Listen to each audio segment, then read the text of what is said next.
let's talk about Gin, shall we? Gin Walker. She is going to be our first speaker of the evening.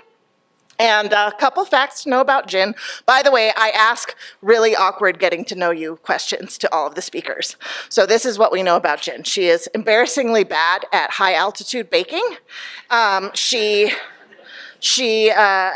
useless fact is that British pints are 25% bigger than US pints, right? Okay, and then her special skill that she is kind of snobby about is that she is a laundry folding ninja. So don't fuck up your folding around her. So that being said, please welcome Gin to the stage. Thank you so much.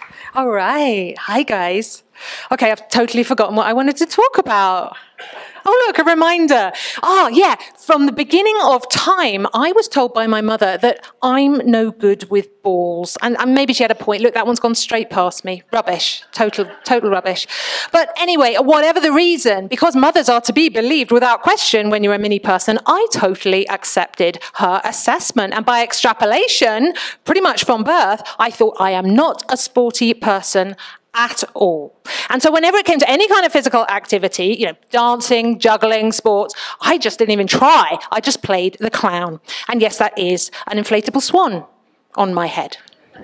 And it wasn't until the birth of my fourth child, by which time I'd seen my body do all kinds of things that really shouldn't be possible, that I finally thought, there he is, small one, I finally thought to myself, wait, what if this whole balls thing is bollocks? And you know what? It turns out it was. But by that time, this limiting belief had completely wrecked me of a lot of fun. These invisible stories that we absorb about who we are and what we're capable of, they cast just spells that limit us, get us stuck in limit and lack, and make us feel like we're too big, we're too old, we're too whatever, too squirrely. I mean, take you, for example, you guys. I bet you have a few limiting stories up in your back pocket there that have maybe held you back a while.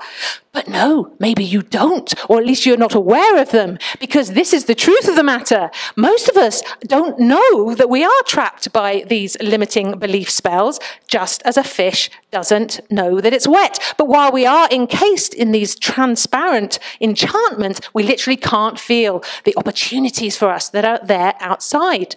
So how do we break these limiting belief spells and embrace more empowering stories about who we are and what we're capable of? Well, I'm glad you asked, because here we are. Step one, then, is to figure out, to realize that you actually are stuck in the first place. Because remember, most of us are so used to where we are, we don't even realize that we're stuck in quite a crappy place. Take me and my ball story. For example, for the longest time, I didn't think I had a problem. The fact that I wasn't very good at sport, not an issue, because fact of the matter was my brain was the important bit. So it was only after the birth of baby number 4, when my body really was crying out for some personal attention, that I realized that maybe I did have a little bit of a problem. So step 2 then, having identified that I did have a problem, was to figure out why. Where did this come from? What was the story behind it? Because remember, until we can remove and dispel these limiting story beliefs, we are literally blocked from embracing new, more empowering stories about ourselves. And for me, this bit took literally decades. But finally, I did figure out that it was my crappy body story that was holding me back, and also where it came from. It started off with this whole balls myth. Side note, choking hazard. Who let the baby loose with the junior snooker set? Now, a belief, of course, when we're wanting to go into step 3, which is to break these belief spells, is something that we just tell ourselves repeatedly that we think is true, probably because your mum's told you. Thanks, mum, she's lovely, really. But it's disputable because somebody else may have a different truth around the same issue. Now, for me, after baby number 4, my body was literally disputing my belief by showing me that it could do some pretty magical things.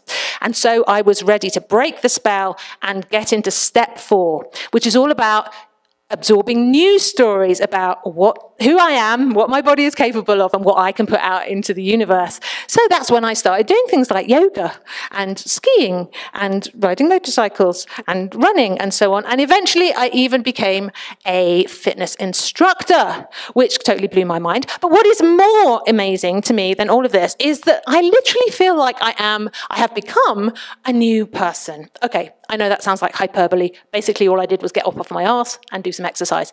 But the point is, for me, this is so much deeper because this kind of learning is all about becoming more of yourself at a deeper, fundamental level, about embodying new beliefs about what you're capable of. And of course, once we have become more of ourselves, we can reach out a hand and help others to uplift themselves too. Because of course, collectively, by helping each other to become more of our true selves at a fundamental level, that is how we're going to change the world.